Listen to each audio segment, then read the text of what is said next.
Pemirsa, apa kabar Anda hari ini? Senang sekali saya Aulia Wardani kembali hadir menemani Anda dalam Anyu Siang. Selain 3 berita utama tadi, Anyu Siang juga akan menyuguhkan beragam informasi penting lainnya. Anyu Siang hari ini kami awali dari berita terkait 7 mayat yang ditemukan di sebuah kali yang mengalir di belakang perumahan Pondok Gede, Permai, Jati Asih,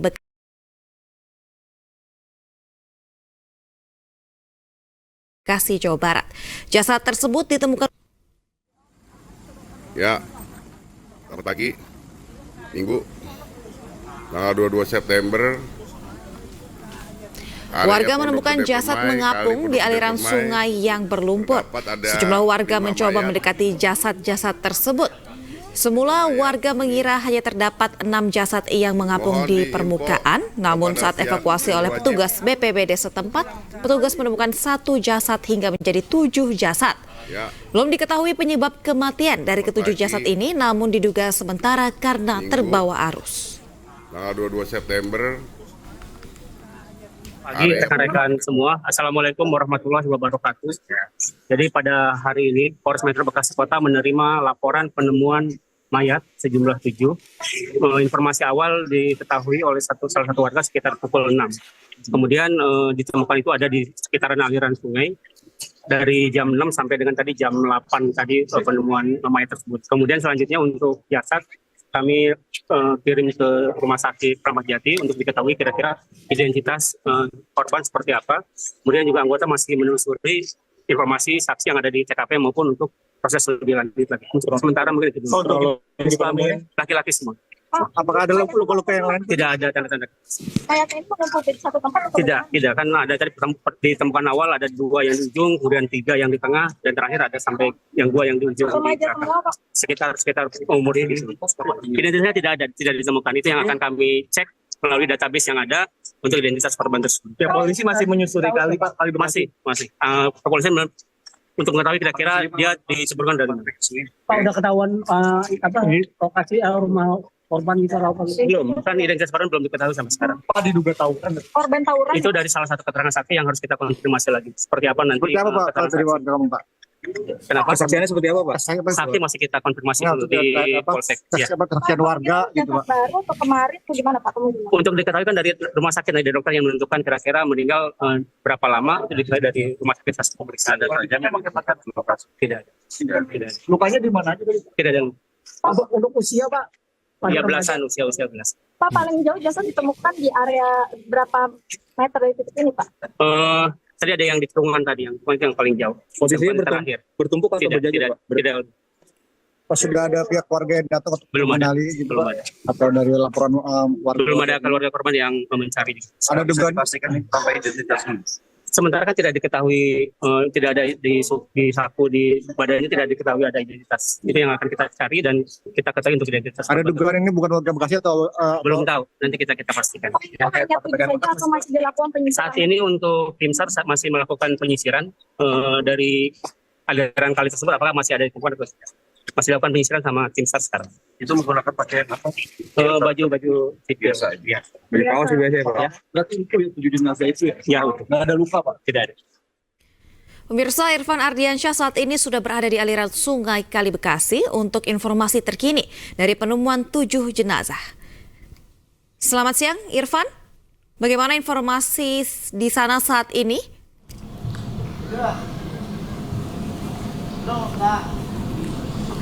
Ya baik, selamat siang Aulia dan juga pemirsa. Dapat kami informasikan bahwa saat ini kami sudah berada di Kali Bekasi, kawasan Jati Asih, Kota Bekasi, Jawa Barat. Dan di mana pada saat ini beberapa petugas dari BPBD, kemudian Basarnas dan juga pihak kepolisian masih melakukan penyisiran di TKP di mana ke-7 mayat ini ditemukan. Dan di mana sebelumnya ini telah ditemukan 7 mayat berjenis kelamin laki-laki, dan saat ini ke-7 mayat ini ataupun jenazah ini sudah dievakuasi dan dibawa ke Rumah Sakit Polri Kramat Jati untuk dilakukan autopsi. Dan memang ini berdasarkan dari keterangan warga yang pertama kali menemukan jenazah ini. Mereka menyatakan bahwa warga ini merupakan warga yang kabur dari razia tawuran yang akhirnya ditemukan meninggal ataupun kali yang di tempat kami melaporkan saat ini. Namun hal ini belum bisa dikonfirmasi. Tetapi maksud kami hal ini belum bisa dikonfirmasi karena memang ini belum ada pernyataan resmi dari pihak kepolisian, dan saat ini para petugas ini masih melakukan penyisiran di area lokasi Kali Bekasi, Jawa Barat ini. Sementara untuk ketujuh korban ini tadi sudah dibawa ke Rumah Sakit Polri Kramat Jati. Aulia. Baik Irfan, untuk dugaan sementara dari ketujuh mayat yang ditemukan ini, apakah sudah ada dugaan sementara mereka akibat atau penyebab tewasnya ketujuh mayat yang ditemukan? Bagaimana identitas, kemudian mengapa alasan? Ya, baik, dari informasi yang kami dapatkan memang ini dari keterangan warga yang sempat tadi saya sampaikan juga bahwa dugaan sementara ini berdasarkan keterangan warga merupakan warga yang lari ataupun kabur dari razia polisi yang akan melakukan tawuran dengan warga Cikunir, dan ketujuh ataupun korban ini melompat dari kejaran polisi dan melompat ke kali hingga akhirnya tenggelam dan ditemukan meninggal dunia di Kali Bekasi, Jawa Barat ini. Sementara itu, Aulia.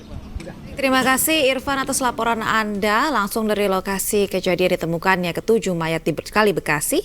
Kami akan nantikan informasi selanjutnya. Selamat bertugas kembali. Pemirsa, saat ini Rio Manik sudah berada di Rumah Sakit Polri Kramat Jati, Jakarta Timur. Ya, selamat siang Rio. Bagaimana otopsi ketujuh mayat yang ditemukan di aliran Sungai Bekasi pagi tadi? Ya, selamat siang Aulia dan pemirsa. Saat ini ketujuh jenazah yang ditemukan di Kali Bekasi sudah berada di ruang jenazah Rumah Sakit Polri Kramat Jati. Dan saat ini tadi sudah tiba tim DCI dari Polres Bekasi dan juga tim booster dari Polres Bekasi yang sedang mengecek identitas dari ketujuh jenazah tersebut yang berada di dalam rumah, yang berada di dalam ruang otopsi begitu. Oh ya. Baik Rio, ini ketujuh jenazah langsung diotopsi dan saat ini belum ada warga atau mungkin pihak yang mungkin merasa kehilangan anak remajanya yang datang ke lokasi atau Rumah Sakit Kramat Jati Polri tersebut? Sampai saat ini sejak datangnya ketujuh jenazah dan sampai saat ini belum ada satupun dari pihak keluarga yang merasa kehilangan anaknya dan mencari ke Rumah Sakit Polri begitu. Aulia, dan di tempat saya berada saat ini yang ada saat ini adalah para pengantar jenazah, ialah tim escorting pengantar jenazah dan juga petugas-petugas kepolisian dari Polres Bekasi Kota begitu. Baik Rio, selanjutnya setelah dilakukan pemeriksaan dari ketujuh jenazah di Rumah Sakit Polri ini, apa langkah selanjutnya dari pihak kepolisian? Langkah-langkah pihak kepolisian jika sudah diketahui identitasnya, pihak kepolisian akan menghubungi pihak-pihak keluarga yang anaknya menjadi korban tenggelam di Kali Bekasi begitu ya. Baik Rio, apakah tadi saat ditemukan mungkin pihak kepolisian atau warga ini sudah menduga sekiranya dugaan awal mereka atau para mayat yang ditemukan ini sudah tewas atau ditemukan tewas ini setelah berapa lama dari meninggal pertama kali? Tadi saya gali informasi dari pihak kepolisian atau tim dari Rumah Sakit dari Polres Bekasi bahwa mayat ini diperkirakan sudah meninggal 2 atau 3 jam lalu begitu. 2-3 jam lalu sebelum diantar ke sini, sekitar kemungkinan besar sekitar jam 6 begitu. Ya. Baik Rio, dan kondisi jasad atau kondisi mayat yang pada saat ditemukan ini seperti apa dari keterangan warga atau saksi yang ada di lokasi? Dari keterangan yang tadi saya gali dari pihak kepolisian bahwa kondisinya ialah kondisi mayat yang korban tenggelam begitu, tidak ada tanda-tanda kekerasan. Yang ada hanyalah bahwa korban ditemukan dalam kondisi sedikit membengkak begitu karena kemungkinan besar kebanyakan air yang menggembung di dalam tubuh mereka begitu. Baik Rio, berarti tidak ada tanda-tanda kekerasan dan dugaan awal para korban tewas ini baru tewas sekitar 2 atau 3 jam dari ditemukan. Dan saat ini sedang dilangsungkan pemeriksaan terhadap ketujuh mayat dan nanti langkah ke depannya polisi akan memberitahukan atau mencari pihak keluarga yang kehilangan anak. Seperti itu ya? Betul sekali, Aulia. Baik, terima kasih Rio atas informasinya. Kami akan nantikan informasi selanjutnya. Selamat bertugas kembali. Pemirsa, usai jeda, Ayu Siang akan kembali dengan informasi terkait pilot Susi Air atau Kapten Philip yang terharu saat menghubungi istrinya usai dibebaskan KKB Papua. Sesaat lagi tetap bersama kami di Ayu Siang.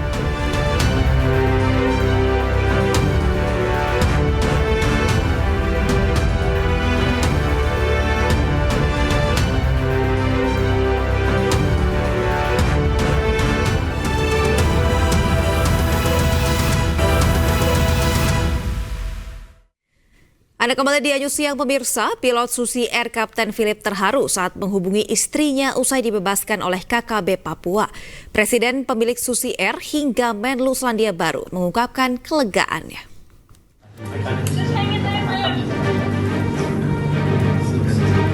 Kapten Philip terlihat memegang ponsel didampingi 5 orang tim Satgas yang duduk bersama. Kapten Philip menahan air mata saat terhubung video call dengan istrinya. Terlihat salah satu petugas menepuk punggung Kapten Philip. Pilot Susi Air itu juga terlihat mengusap air mata sesekali.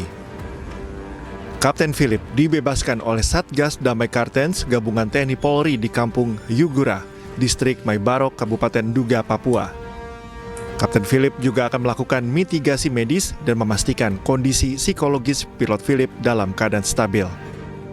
Pendiri maskapai Susi Air, Susi Pujiastuti, menyampaikan terima kasih kepada sejumlah pihak terkait atas bebasnya Kapten Philip Mark Martens dari penyanderaan kelompok kriminal bersenjata Papua. Terima kasih kepada Bapak Presiden Joko Widodo, Pak Menhan Prabowo Subianto, Pak Panglima TNI, Pak Kapolri, Pak Mendagri, Satgas Damai Kartens, dan seluruh pihak, baik dari pemerintah provinsi, kabupaten di Papua, dan juga seluruh aparat yang terlibat di Papua. Sementara Presiden Joko Widodo ikut merespon mengenai bebasnya pilot Susi Air, Kapten Philip Mark Martens. Jokowi mengapresiasi TNI Polri yang telah melakukan proses negosiasi panjang sehingga berhasil membebaskan pilot Susi Air yang disandera kelompok kriminal bersenjata di Papua lebih dari 1 tahun.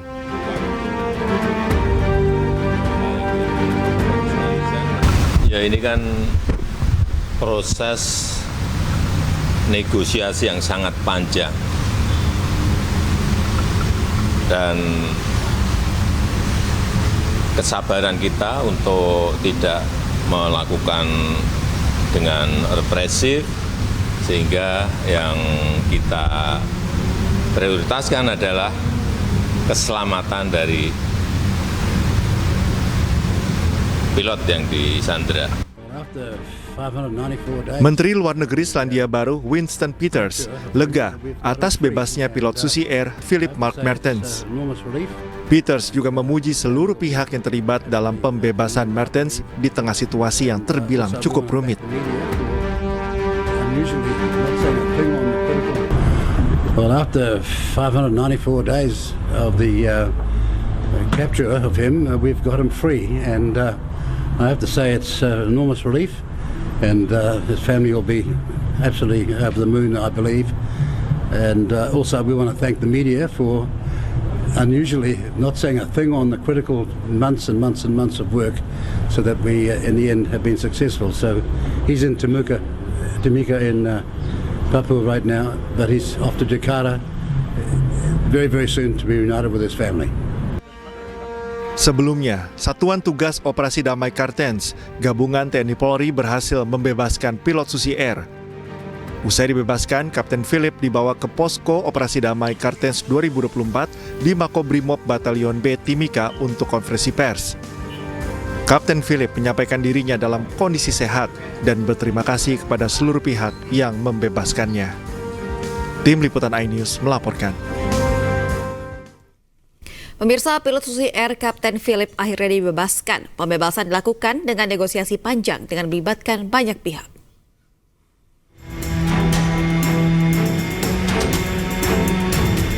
Kapten Philip Mark Mertens tiba pukul 22.40 waktu Indonesia Barat dengan pesawat milik TNI Angkatan Udara di Pangkalan Udara Halim Perdana Kusuma, Jakarta.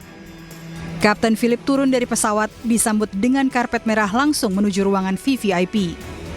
Kedatangan Kapten Philip disambut Menko Polhukam Hadi Cahyanto yang didampingi Panglima TNI Jenderal TNI Agus Subianto dan Kapolri Jenderal Listio Sigit Prabowo serta sejumlah pejabat tinggi TNI Polri.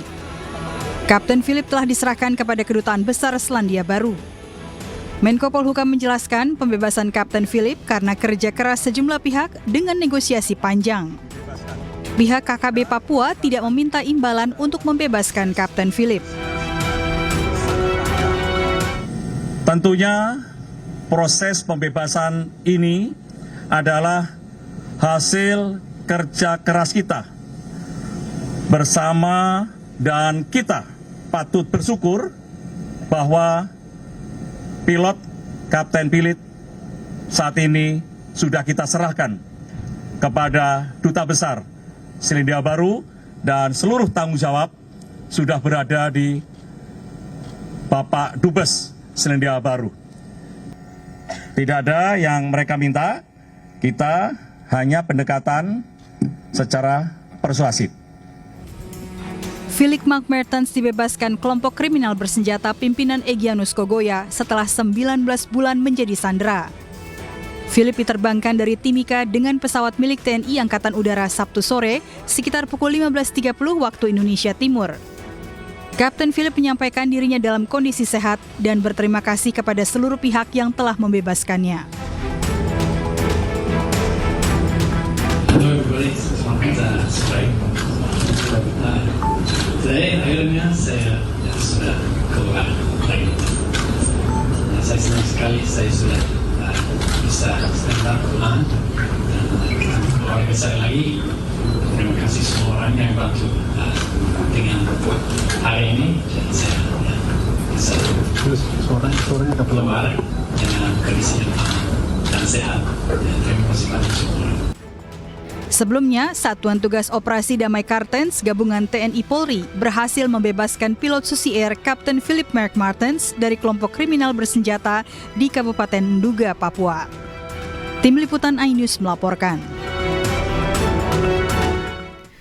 Beralih ke informasi lain, pemirsa, diiming-imingi akan dijadikan model konten kreator, 2 orang remaja perempuan yang masih di bawah umur dicabuli di Kota Bekasi, Jawa Barat. Sebelum melakukan aksinya, pelaku sempat menganiaya dan juga mengancam korban.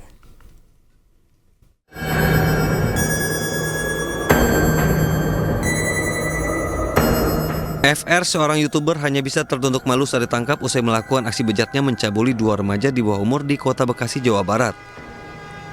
Pelaku mengiming-imingi korban dengan menjadi seorang model konten kreator dan akan memberikannya uang serta ponsel. Usai tergiur, kedua korban datang ke sebuah apartemen di Bekasi Utara justru dicabuli pelaku. Korban tidak bisa melawan karena dianiaya dan diancam pelaku dengan pisau. Usai melakukan aksinya, pelaku yang berumur 23 tahun ini meninggalkan korban di apartemen. Kedua korban pun melaporkan kasus pencabulan ini ke unit PPA Polres Metro Bekasi Kota. Karena modus dari tersangka ini mengiming-imingi korban anak-anak yang di bawah umur sebagai konten kreator. Jadi tersangka ini memberikan ajakan kepada korban-korbannya untuk menjadi konten kreator dan selanjutnya korban ini diiming-imingi akan diberikan handphone dan diberikan uang. Untuk mempertanggungjawabkan perbuatannya, tersangka dijerat Undang-Undang tentang Perlindungan Anak dengan ancaman hukuman maksimal 15 tahun penjara. Dari Bekasi, Jawa Barat, Rahmat Hidayat, iNews melaporkan. Pemirsa, usai jeda iNews yang akan kembali dengan informasi terkini dari penetapan calon gubernur dan juga calon wakil gubernur yang akan bertarung di Pilkada 2024.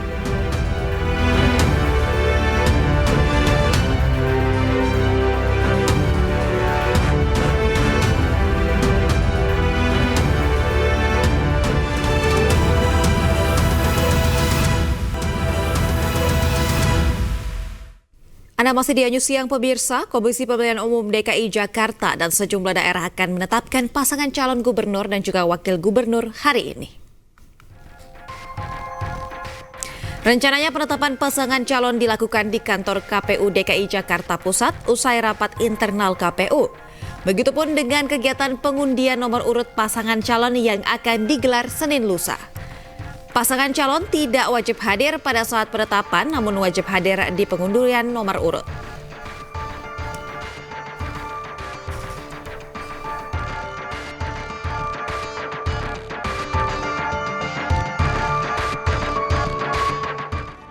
Bang, sini bang, boleh.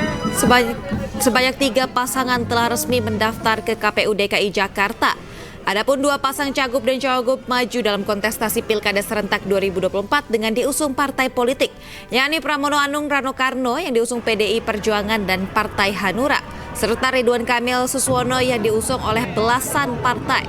Sementara 1 pasangan gubernur dan wakil atau cawagup Dharma Pongrekun dan Kun Wardana mendaftar secara independen.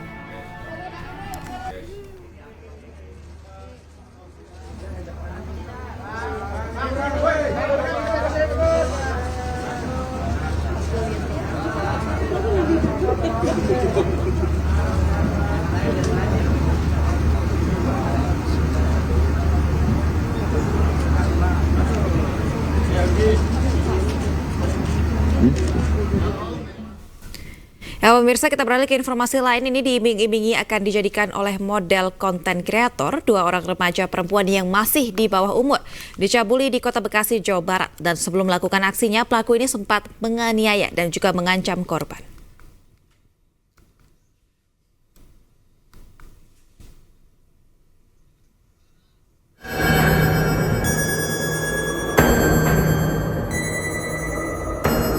FR, seorang YouTuber, hanya bisa tertunduk malu saat ditangkap usai melakukan aksi bejatnya mencabuli 2 remaja di bawah umur di Kota Bekasi, Jawa Barat. Pelaku mengiming-imingi korban dengan menjadi seorang model konten kreator dan akan memberikannya uang serta ponsel. Usai tergiur, kedua korban datang ke sebuah apartemen di Bekasi Utara justru dicabuli pelaku. Korban tidak bisa melawan karena dianiaya dan diancam pelaku dengan pisau. Usai melakukan aksinya, pelaku yang berumur 23 tahun ini meninggalkan korban di apartemen. Kedua korban pun melaporkan kasus pencabulan ini ke unit PPA Polres Metro Bekasi Kota. Mana modus dari tersangka ini mengiming-imingi korban anak-anak yang di bawah umur sebagai konten kreator. Jadi tersangka ini memberikan ajakan kepada korban-korbannya untuk menjadi konten kreator. Dan selanjutnya korban ini diiming-imingi akan diberikan handphone dan diberikan uang. Untuk mempertanggungjawabkan perbuatannya, tersangka dijerat Undang-Undang tentang Perlindungan Anak dengan ancaman hukuman maksimal 15 tahun penjara. Dari Bekasi, Jawa Barat, Rahmat Hidayat, iNews melaporkan.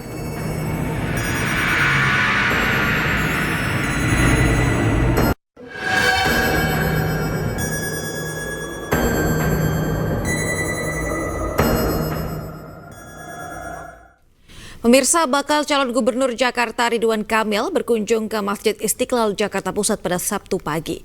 RK mengikuti acara peringatan Maulid Nabi Muhammad oleh Nahdlatul Ulama Jakarta.